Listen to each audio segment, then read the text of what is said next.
നമസ്കാരം. Raf talks ഫുട്ബോളിലേക്ക് ഏവർക്കും സ്വാഗതം. വരുന്ന യുവേഫ യൂറോ കപ്പിനുള്ള ഒരുക്കങ്ങളിലാണ് നിലവിൽ വമ്പന്മാരായ ഫ്രാൻസ് ഉള്ളത്. 2 സൗഹൃദ മത്സരങ്ങൾ അവർ കളിച്ചു കഴിഞ്ഞിട്ടുണ്ട്. ആദ്യ മത്സരത്തിൽ ലക്സംബർഗിന് എതിരില്ലാത്ത 3 ഗോളുകൾക്ക് അവർ പരാജയപ്പെടുത്തിയിരുന്നു. പക്ഷേ രണ്ടാമത്തെ മത്സരത്തിൽ കാനഡയോട് ഗോൾ രഹിത സമനില അവർക്ക് വഴങ്ങേണ്ടി വരികയായിരുന്നു. ഇനിയിപ്പോൾ യൂറോ കപ്പിലെ ആദ്യ മത്സരത്തിൽ ഓസ്ട്രിയയാണ് അവരുടെ എതിരാളികൾ. വരുന്ന ജൂൺ 17-ാം തീയതിയാണ് ഈ ഒരു മത്സരം അരങ്ങേറുക. കിലിയൻ എംബപ്പെ ഫ്രാൻസിന്റെ ക്യാപ്റ്റൻ ആയതിനു ശേഷമുള്ള ആദ്യത്തെ ടൂർണമെന്റാണ് ഇത്. മാത്രമല്ല വേൾഡ് കപ്പും നാഷൻസ് ലീഗും ഒക്കെ സ്വന്തമാക്കിയ എംബപ്പയ്ക്ക് ഇതുവരെ യൂറോ കപ്പ് സ്വന്തമാക്കാൻ കഴിഞ്ഞിട്ടില്ല.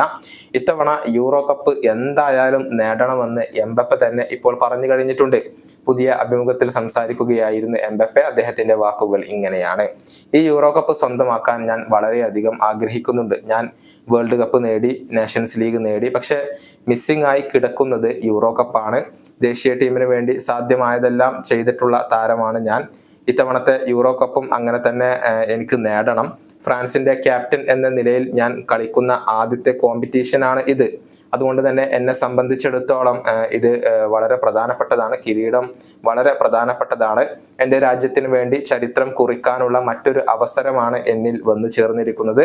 കഴിഞ്ഞ വേൾഡ് കപ്പ് ഫൈനലിലെ തോൽവി തീർച്ചയായും വേദനിപ്പിക്കുന്ന ഒന്നായിരുന്നു. പക്ഷെ ഞങ്ങൾ ഇനിയും മുന്നോട്ട് പോകേണ്ടതുണ്ട്. ഇതാണ് ഫ്രഞ്ച് ക്യാപ്റ്റൻ ഇപ്പോൾ പറഞ്ഞിട്ടുള്ളത്.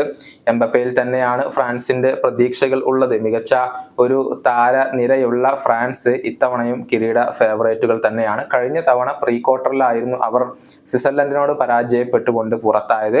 അന്ന് പെനാൽറ്റി ഷൂട്ടൌട്ടിൽ പെനാൽറ്റി പാഴാക്കിയത് കിലിയൻ എംബപ്പയായിരുന്നു. ഈ വീഡിയോയുടെ അവസാനിപ്പിക്കുന്നു. വീണ്ടും കാണാം.